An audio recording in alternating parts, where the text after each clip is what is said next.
Hello engineers, I am Vaibhav. You are watching electrical ज़िंदगी। दोस्तों, previous video lecture में हम लोगों ने अर्थ टेस्टर के बारे में समझा था। आई होप कि आपने वो वीडियो देख लिया होगा और अर्थ टेस्टर के बारे में जितना भी कंसेप्ट है, जितने भी डाउट्स हैं, मैंने एक ही वीडियो में आपको क्लियर करा दिए थे। तो आज की इस वीडियो में हम लोग बात करने वाले हैं मल्टीमीटर के बारे में। मल्टीमीटर क्या होता है इसके बारे में बात करेंगे, और ये एवीओ मीटर क्या होता है इसके बारे में भी बात करेंगे। बेसिकली मल्टीमीटर को ही हम लोग एवीओ मीटर भी कहते हैं। अच्छा, इसे एवीओ मीटर क्यों कहा जाता है, इसका फुल फॉर्म क्या होता है, इसके बारे में भी हम लोग बात करने वाले हैं। साथ ही मल्टीमीटर के कई और टॉपिक्स के बारे में भी हम बात करेंगे कि टाइप्स ऑफ मल्टीमीटर, मल्टीमीटर के माध्यम से वोल्टेज कैसे मेज़र करते हैं, करंट कैसे मेज़र करते हैं, रेजिस्टेंस कैसे मेज़र करते हैं। तो ये सभी चीज़ों पर हम लोग बात करने वाले हैं। इससे रिलेटेड क्वेश्चन आपके एग्जाम में भी पूछा जा सकता है। तो वीडियो बहुत ज़्यादा इंपॉर्टेंट है, बिल्कुल इसे एंड तक की देखिएगा और अपने दोस्तों के साथ में भी शेयर कर दीजिए। वीडियो को आगे शुरू करने से पहले आपके लिए कुछ इन्फॉर्मेशन है। इलेक्ट्रिकल ज़िंदगी नाम से मेरी दोस्तों वेबसाइट है, जिसमें मैं इलेक्ट्रिकल से रिलेटेड कई सारे कंसेप्ट पर आपके लिए पोस्ट डालता रहता हूं, जो कि हिंदी लैंग्वेज में होते हैं। तो आप मेरी इस वेबसाइट पर विजिट करके इलेक्ट्रिकल की पोस्ट को पढ़ सकते हैं, जिससे आपका इलेक्ट्रिकल से रिलेटेड जो कंसेप्ट होगा वो अच्छी तरीके से बिल्ड हो जाएगा। ठीक है।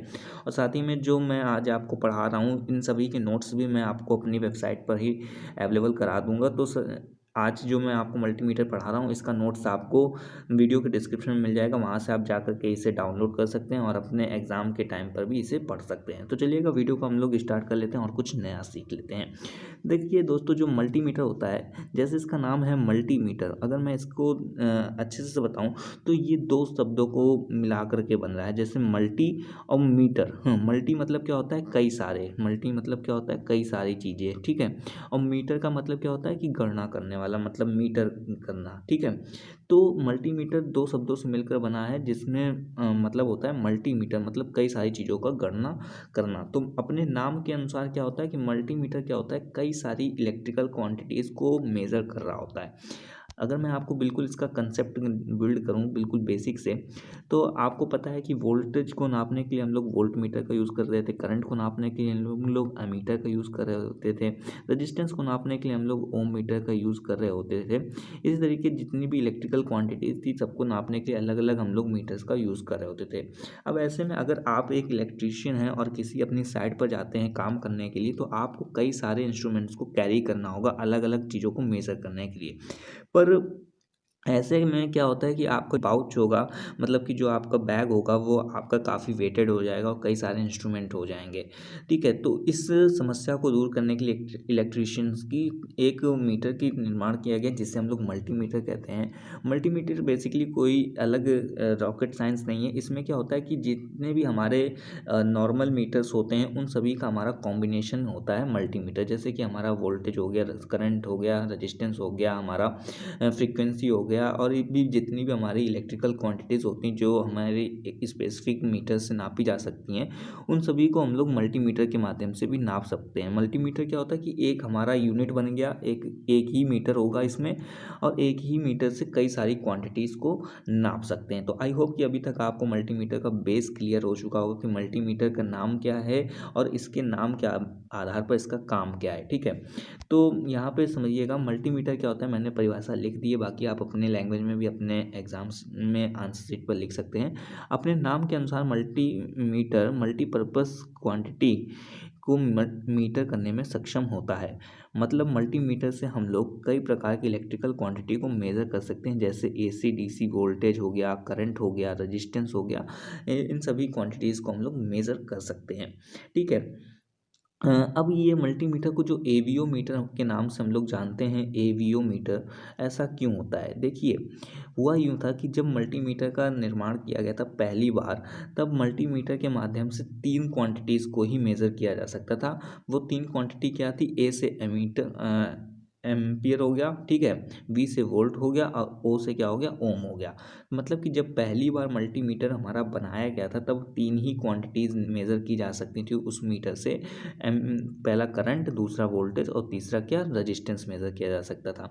उन्हीं की क्वांटिटी के नाम पर ही इसको हम लोग एवीओ मीटर भी कहते हैं। तो आई होप कि अभी तक आपको समझ में आ गया होगा कि ए का मतलब क्या होता है? एम्पियर होता है, वी का वोल्टेज होता है, और ओम, ओ से क्या होता है? ओम मतलब कि रेजिस्टेंस। ठीक है। तो जब पहली बार मल्टीमीटर बनाया गया तो उसके मेजर क्वांटिटीज़ के आधार पर इसका नाम रख दिया गया, इसलिए इसे एवियोमीटर भी कहते हैं और इसका फुल फॉर्म मैंने आपको बता दिया। तो आई होप कि मल्टीमीटर के बारे में आप एक छोटा कंसेप्ट समझ गए होंगे और एवियोमीटर इसे क्यों बोला जाता है, इसका फुल फॉर्म क्या होता है, ये भी आप समझ गए होंगे। अब यहाँ पे समझिएगा, जब पहली बार मल्टीमीटर हमारा बनाया गया था तब 3 ही क्वांटिटीज़ उससे नापी जा सकती थी। मतलब साधारण जो मल्टीमीटर होता था उसमें से 3 ही राशियाँ नापी जा सकती थी, परंतु आज क्या हो गया कि जो आज आधुनिक मल्टीमीटर आ रहे हैं इनसे 3 के अलावा अन्य राशियाँ भी नापी जा सकती हैं, जैसे ट्रांजिस्टर की मूवेबिलिटी हो गया, डायोड टेस्ट हो गया, ये सब भी किए जा सकते हैं। मतलब कि जो मल्टीमीटर होता है उससे आज के मल्टीमीटर से कई और चीज़ें भी नापी जा सकती हैं, ठीक है ना। तो 3 क्वांटिटीज़ के अलावा भी कई चीज़ें हमारे आज के मल्टीमीटर से नापी जा सकती हैं, ठीक है। अब चलिए हम लोग बात कर लेते हैं टाइप्स ऑफ मल्टीमीटर के बारे में। टाइप्स ऑफ मल्टीमीटर में जो मल्टीमीटर होते हैं वो 2 प्रकार के होते हैं। पहला हमारा डिजिटल मल्टीमीटर होता है, दूसरा हमारा एनालॉग मल्टीमीटर होता है। डिजिटल मल्टीमीटर जो होता है वो हमारा कुछ इस तरीके से होता है, आपने अपनी लैब में भी देखा होगा या फिर गूगल आप करके देख सकते हैं। डिजिटल मल्टीमीटर आप करेंगे तो आपको कुछ ऐसा सा इंस्ट्रूमेंट मिल जाएगा जो कि येलो कलर का होता है और कई सारे इलेक्ट्रॉनिक्स आपको जितने भी वो होते हैं शॉप्स होंगी इलेक्ट्रॉनिक्स शॉप में मोस्टली आपको ये दिख ही जाता है। इसमें क्या होता है कि हमारा करंट जो होता है वो मेज़र किया जा सकता है, एसी डीसी करंट मेज़र किया जा सकता है, एसी डीसी वोल्टेज मेज़र किया जा सकता है, रेजिस्टेंस मेज़र किया जा सकता है, साथ ही में हमारा जो डायोड होता है उसके इफ़ेक्ट को मेज़र किया जा सकता है, ट्रांजिस्टर्स के इफ़ेक्ट को मेज़र किया जा सकता है। तो ये हमारा डिजिटल मल्टीमीटर होता है, ठीक है। इसी तरीके जो हमारा एनालॉग मल्टीमीटर होता है वो हमारा कुछ इस तरीके का दिखता है। इसमें हमारा क्या होता है कि एक स्पिंडल लगी होती है और एनालॉगस हमारे पास यहाँ पे डिस्क होती है जिसमें हमारा करंट हो गया, वोल्टेज हो गया और रेजिस्टेंस हो गया, ये 3 ही चीज़ें मेज़र की जा सकती हैं। एनालॉग मल्टीमीटर कुछ इस तरीके से दिखता है, यहाँ पे देख सकते हैं। इसका आपका सिलेक्टर स्विच होता है जिसमें से डीसी वोल्टेज हो गया, यहाँ पे ये हमारा कैपेसिटेंस हो गया, हाँ, और ये आपका एमीटर हो गया, यहाँ पे इसी तरीके वोल्टेज है, ठीक है। यहाँ पे सभी क्वांटिटीज़ इसमें अपनी दी हुई होती हैं, आप गूगल करके भी इसे देख सकते हैं, ठीक है। तो मल्टीमीटर क्या होते हैं, 2 तरीके के मल्टीमीटर होते हैं। पहला डिजिटल मल्टीमीटर, दूसरा क्या होता है एनालॉग मल्टीमीटर। अब हमारे जो सिलेबस है उसमें हमारा एनालॉग मल्टीमीटर का वर्किंग प्रिंसिपल के बारे में पूछा जाता है, ठीक है। तो आपके क्वेश्चन पेपर में आ जाएगा कि एनालॉग मल्टीमीटर का वर्किंग प्रिंसिपल बताइए, तो आपको उसे एक्सप्लेन करना होगा। जो एनालॉग मल्टीमीटर सामान्यतः क्या होता है, परमानेंट मैग्नेट मूविंग कॉइल मतलब कि पीएमएमसी टाइप गैल्वेनोमीटर से मिलकर के बना होता है, ठीक है। मैंने आपको अपनी प्रीवियस वीडियोस लेक्चर में भी बताया हुआ है कि पीएमएमसी जो इंस्ट्रूमेंट होते हैं वो कैसे होते हैं। इनमें क्या होता है कि परमानेंट मैग्नेट और मूविंग कॉइल का कॉम्बिनेशन होता है, वो सभी आपको मैं प्रीवियस वीडियोस में बता चुका हूँ, मुझे नहीं लगता कि अब एक्सप्लेन करने की इसे ज़रूरत है। बाकी जो हमारा एनालॉग मल्टीमीटर होता है वो किसका कॉम्बिनेशन होता है, पीएमएमसी टाइप गैल्वेनोमीटर का कॉम्बिनेशन होता है, ठीक है। नेक्स्ट मैंने लाइन क्या मेंशन करी हुई है कि एनालॉग मल्टीमीटर के कार्य करने का तरीका पीएमएमसी टाइप मीटर की तरह ही होता है, जो कि मैंने अभी आपको बताया। अब चलिए हम लोग बात कर लेते हैं कि जो हमारा मल्टीमीटर होता है, एनालॉग मल्टीमीटर होता है, उससे हम लोग वोल्टेज कैसे मेज़र कर रहे होते हैं। जैसा कि मैंने अभी आपको बताया कि जो हमारा एनालॉग मल्टीमीटर होगा वो हमारा कैसा होगा, पीएमएमसी टाइप होगा। कैसा होगा, पीएमएमसी टाइप होगा, मतलब permanent magnet moving coil type galvanometer होगा। अब गैल्वेनोमीटर वगैरह के बारे में भी मैं आपको सब चीज़ें बता चुका हूँ प्रीवियसली वीडियोज़ में कि गैल्वेनोमीटर का हम लोग यूज़ कहाँ पे कर रहे होते हैं, करंट को सेंस करने के लिए कर रहे होते हैं। गैल्वेनोमीटर का यूज़ कहाँ करते हैं हम लोग, करंट को सेंस करने के लिए करते हैं कि सर्किट में करंट है या नहीं है, ठीक है। गैल्वेनोमीटर में एक खास बात होती है, जो गैल्वेनोमीटर का पॉइंटर होता है वो हमारा हमेशा बीच में होता है, मतलब कि जीरो में ही स्थित होता है और बाकी यहाँ पे क्या होते हैं, बगल बगल में नंबर्स होते हैं, ठीक है। तो इस तरीके का होता है। बाकी आप गैल्वेनोमीटर को गूगल करके भी देख सकते हैं। बाकी यहाँ पे मैंने आपको हर चीज़ें प्रीवियस वीडियो लेक्चर में भी इसका वर्किंग वगैरह बताया। वो प्रीवियस वीडियो लेक्चर को आप देखेंगे तो आपको आज की बहुत अच्छे से समझ में आ जाएगी। बाकी वोल्टेज मेज़र करने के लिए हम लोग मल्टीमीटर का कैसा वर्किंग होता है वो समझिएगा। अगर हमें अपने मल्टीमीटर से डीसी को मेज़र करना है, डीसी वोल्टेज को अगर हम मेज़र करना चाहते हैं तो सामान्यतः गैल्वेनोमीटर का उपयोग लो करंट को सेंस करने के लिए किया जाता है। परंतु जब हमें गैल्वेनोमीटर से वोल्टेज को मेज़र करना होता है तब हम क्या करते हैं, गैल्वेनोमीटर की सीरीज़ में हाई रेजिस्टेंस जोड़ते हैं। मैंने प्रीवियस वीडियो लेक्चर्स में बहुत अच्छे से समझाया हुआ है कि अगर हम अपने जो एमीटर होता है, वोल्ट मीटर होता है, इनकी रेटिंग बढ़ाने के लिए हम लोग क्या करते हैं वो सब मैंने आपको बताया हुआ है। बाकी गैल्वेनोमीटर के बारे में मैंने आपको बताया कि अगर गैल्वेनोमीटर को से हम लोग वोल्टेज मेजर करना चाहते हैं तो उसके लिए क्या करना होगा, गैल्वेनोमीटर के सीरीज़ में हमें हाई रजिस्टेंस इसमें जोड़ना होगा। और अगर गैल्वेनोमीटर की सहायता से हम लोग करंट को मेज़र करना चाहते हैं तो उसके पैरेलल में हमें लो रजिस्टेंस का जोड़ना होगा। ये सभी चीज़ें मैंने प्रीवियस वीडियो में बताया हुआ है, तो आप उसे देख सकते हैं। बाकी उसी का कंसेप्ट यहाँ पे यूज़ किया गया है कि अगर मल्टीमीटर को हम लोग डीसी वोल्टेज को मेज़र करना चाहते हैं तो उसके लिए क्या करना होगा, हमें अपने गैल्वेनोमीटर के टर्मिनल जो होंगे उस पे हमें यहाँ पे सप्लाई देनी है अपनी डीसी पॉजिटिव और नेगेटिव, और साथ ही में जितना भी हमें वोल्टेज मेज़र करना है उसके हिसाब से हम लोग यहाँ पे रजिस्टेंस पर टैपिंग दे देते हैं। यहाँ पे आप देखिएगा, मैं आपको अच्छे से फिगर दिखा देता हूँ। ये हमारा क्या है, गैल्वेनोमीटर है। इसको मैं मूव कर लेता हूँ इस जगह। ठीक है, ये हमारा क्या है, गैल्वेनोमीटर है। इसका एक टर्मिनल यहाँ से निकला है, एक टर्मिनल यहाँ से निकला है। ये टर्मिनल हमारा जाके नेगेटिव पॉइंट बन गया है, और यहाँ पे ये जो टर्मिनल है, यहाँ पर से इस टर्मिनल के सीरीज़ में कई सारे रजिस्टेंस हमारे जुड़े हुए हैं। यहाँ पे R1 है, R2 है, R3, R4, R5 है, और इनके रजिस्टेंस के उससे टैपिंग्स निकाल ली गई हैं। अब जितना भी हमें वोल्टेज को लेना होता है वो सिलेक्टर स्विच के माध्यम से हम लोग सेलेक्ट कर लेते हैं। मैंने अभी आपको एनालॉग मल्टीमीटर में दिखाया था ना एक सिलेक्टर स्विच, उसी के माध्यम से इसे सेलेक्ट कर लेते हैं कि 250 वोल्ट हमें डीसी को मेज़र करना है। तो हम लोग यहाँ पे इसको सिलेक्ट कर लेंगे और गैल्वेनोमीटर में रिफ्लेक्शन देख करके मेज़र कर लेंगे कि कितना हमारा वहाँ पे वोल्टेज है। ठीक है, तो अभी तक आपको समझ में आ गया कि डीसी में वोल्टेज को कैसे मेज़र करते हैं। अब समझते हैं कि एसी वोल्टेज को हम लोग कैसे मेज़र कर रहे होते हैं। देखिए, डीसी अगर आपको समझ में आ गया तो एसी भी बहुत आसानी से समझ में आ जाएगा। सेम कंस्ट्रक्शन होता है डीसी के बराबर ही, लेकिन क्या करते हैं, जो हमारा यहाँ पे मैं आपको बताऊँ, जैसे यहाँ पे मैंने आपको बताया कि ये हमारा गैल्वेनोमीटर है और यहाँ पे हम लोग क्या अप्लाई कर रहे थे, डीसी वोल्टेज अप्लाई कर रहे थे। पर यहाँ पे अगर हम लोग एसी वोल्टेज अप्लाई करते हैं तो ये हमारा ख़राब हो जाएगा इंस्ट्रूमेंट। लेकिन ये इंस्ट्रूमेंट जो है वो पीएमएमसी टाइप है। पीएमएमसी मैंने पिछली लेक्चर्स में भी बताया हुआ है, फर्स्ट लेसन में। ये जो पीएमएमसी टाइप होते हैं वो हमारे इंस्ट्रूमेंट डीसी पर ही सिर्फ वर्क करते हैं, एसी पर वर्क नहीं करते हैं। तो अब एसी अगर हमें मेज़र करना है तो हमें क्या करना करना होगा, ब्रिज रेक्टिफायर का हमें यूज़ करना पड़ेगा। वही देखिए मैंने यहाँ पर भी यूज़ किया है, बाकी आप यहाँ पर देख सकते हैं फिगर में कि ये पूरा कंस्ट्रक्शन कैसा है, गैल्वेनोमीटर है। गैल्वेनोमीटर के सीरीज़ में हायर रेजिस्टेंस मैंने जोड़े हुए हैं। यहाँ पर एक सिलेक्टर स्विच है और ये हमारा नेगेटिव पॉइंट है।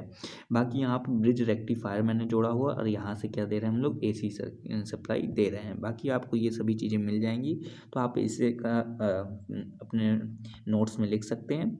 और यहाँ पे मैंने एक्सप्लेन भी कर दिया है कि एसी वोल्टेज मेजर कर by multimeter. PMMC type galvanometer की सहायता से एसी वोल्टेज नापने के लिए सबसे पहले एसी वोल्टेज को ब्रिज रेक्टिफायर के माध्यम से डीटीसी में कन्वर्ट कर लिया जाता है, और फिर हम लोग हायर रेजिस्टेंस लगा के सीरीज़ में उसे गैल्वेनोमीटर के माध्यम से मेज़र कर लेते हैं। तो चलिए अब हम लोग समझ लेते हैं कि करंट कैसे मेज़र करते हैं हम लोग मल्टीमीटर की सहायता से। अभी मैंने आपको बताया कि अगर गैल्वेनोमीटर की सहायता से करंट को मेज़र करना है तो उसके शंट में, मतलब कि पैरेलल में हम लोगों को लो रेजिस्टेंस लगाना होगा। वही देखिए यहाँ पे लिखा भी है मैंने, आप इसे पढ़ भी सकते हैं। बाकी यहाँ पे फिगर में आप देख सकते हो कि गैल्वेनोमीटर हमारा, गैल्वेनोमीटर के पैरेलल में, यहाँ पे देखिए पैरेलल में लो रेजिस्टेंस हमारे लगे हुए हैं, और यहाँ पे लो रेजिस्टेंस देने के बाद कई सारी टैपिंग्स यहाँ पे प्रोवाइड कर दी गई हैं। सिलेक्टर स्विच के माध्यम से सिलेक्ट कर लेंगे और हम लोग अपने करंट को मेज़र कर लेंगे। डीसी मेज़र करना है तो डायरेक्ट हम लोग दे देंगे, एसी मेज़र करना है तो ब्रिज रेक्टिफायर के माध्यम से देंगे। ठीक है, अब बात कर लेते हैं कि रेजिस्टेंस अगर हमें मेज़र करना है गैल्वेनोमीटर के माध्यम से या फिर मल्टीमीटर के माध्यम से, तो किस तरीके से हम लोग मेज़र करने वाले हैं। देखिए, अभी तक जो हम लोग क्वांटिटी दे रहे थे, एसी हो या फिर डीसी हो, वो हम सप्लाई दे रहे थे। ठीक है, मल्टीमीटर को, अगर ये हमारा मल्टीमीटर है तो इससे हम लोग कुछ सप्लाई दे रहे थे, तो हमें इंटरनल सोर्स की ज़रूरत नहीं पड़ रही थी। पर रेजिस्टेंस अगर हम किसी चीज़ का मेज़र कर रहे हैं तो उस समय में हमारे मल्टीमीटर के पास कोई सप्लाई नहीं होती है, इसलिए हमें इंटरनली सप्लाई देनी पड़ेगी। ठीक है, यहाँ पे बाकी सभी चीज़ें मैंने लिखी हुई है, जब आप नोट्स बनाएंगे तब आप इसे डाउनलोड करके अपने पास रख सकते हैं। बाकी यहाँ पे देखिए गैल्वेनोमीटर है, गैल्वेनोमीटर के माध्यम से अगर हम लोग रेजिस्टेंस को मेज़र करना चाहते हैं तो पहले हमें इंटरनली एक सप्लाई देना होगा। अब आपको पता है कि अगर हम रेजिस्टेंस किसी अननोन रेजिस्टेंस को मेज़र करना चाहते हैं तो अननोन रेजिस्टेंस को मेज़र करने के लिए हमें क्या करना पड़ता है, व्हीटस्टोन ब्रिज का यूज़ करना पड़ता है। यहाँ पे मैंने लिखा हुआ है कि अगर हम किसी भी अननोन रेजिस्टेंस को मेज़र करना चाहते हैं तो हमें क्या करना होता है, व्हीटस्टोन ब्रिज का यूज़ करना पड़ता है। ठीक है, तो उसी का बिल्कुल कंसेप्ट है यहाँ पे। व्हीटस्टोन ब्रिज क्या होता है, बिल्कुल आपको शॉर्ट में रिवीजन करा देता हूँ। एक ऐसे यहाँ पे रेजिस्टेंस लगा होता है, एक हमारा ऐसे करके यहाँ पे रेजिस्टेंस लगा होता है, और इसी के ऐसे ऐसे यहाँ पे रेजिस्टेंस लगा होता है एक, और एक इस तरीके से रेजिस्टेंस लगा होता है, और यहाँ पे हम लोग क्या करते हैं, सप्लाई दे देते हैं, पॉजिटिव और निगेटिव यहाँ पे सप्लाई दे देते हैं, और बीच में हमारा गैल्वेनोमीटर लगा होता है। ठीक है, यहाँ पे गैल्वेनोमीटर लगा होता है। यहाँ पे क्या होता है ब्रिज स्टोन से में कि यहाँ पे अननोन रेजिस्टेंस होता है और बाकी यहाँ के जो रेजिस्टेंस होते हैं वो हमारे नॉन रेजिस्टेंस होते हैं। अगर हमारा अननोन रेजिस्टेंस हमारे नॉन रेजिस्टेंस के इक्वल होता है, जैसे P/Q is equals to R/S अगर होता है, तो ऐसी कंडीशन में ये जो गैल्वेनोमीटर का रिफ्लेक्शन होगा वो जीरो में होगा। अगर हमारा अंतर होता है तो इसमें रिफ्लेक्शन आता है। ये सभी चीज़ें कंसेप्चुअल हैं, ये सब आपको मैं बता चुका हूँ गैल्वेनोमीटर वगैरह वीडियोज़ में, तो आप उसे समझ सकते हैं वहाँ से। बाकी यहाँ पे समझिएगा कि गैल्वेनोमीटर लगा है, गैल्वेनोमीटर में क्या करते हैं, एक अननोन स्विच हम लोग लगाते हैं, अननोन रेजिस्टेंस लगाते हैं, और इंटरनली हम लोग सप्लाई यहाँ पे दे रहे होते हैं। बिल्कुल ये कंस्ट्रक्शन जो होता है वो हमारा व्हीटस्टोन ब्रिज के तरीके ही होता है। इस तरीके से हम लोग क्या करते हैं, रेजिस्टेंस का भी मेज़र कर लेते हैं। तो यहाँ पे मैंने जितना भी टारगेट लिया था कि आपको ये टॉपिक्स आज की वीडियो में कवर करा दूंगा, मैंने वो सभी चीज़ें आपको कवर करा दी। फिर भी अगर आपके माइंड में कोई डाउट बचता है या फिर वीडियो के रिगार्डिंग सजेशन होता है तो आप मुझे मेरे व्हाट्सएप नंबर पर मैसेज कर सकते हैं। बाकी कोई भी इलेक्ट्रिकल से रिलेटेड क्वेश्चन है तो आप वो भी मुझसे यहाँ पे आकर के पूछ सकते हैं। अभी तक मेरे व्हाट्सएप ग्रुप और टेलीग्राम ग्रुप को ज्वाइन नहीं किया तो बिल्कुल इसे ज्वाइन कर लीजिएगा। मेरी वेबसाइट पर विजिट करिए ताकि और भी इलेक्ट्रिकल से रिलेटेड आप कंसेप्ट को पढ़ सकें और भी नई नई चीज़ों को सीख सकें। और बाकी आज की इस जो भी मैंने आपको पोस्ट पढ़ाई है मल्टीमीटर पर, इसका लिंक आपको डिस्क्रिप्शन मिल जाएगा, वहाँ से आप डाउनलोड कर सकते हैं। तो चलिएगा दोस्तों, मिलते हैं नेक्स्ट वीडियो में नेक्स्ट वीडियो के साथ में। Take care, bye bye.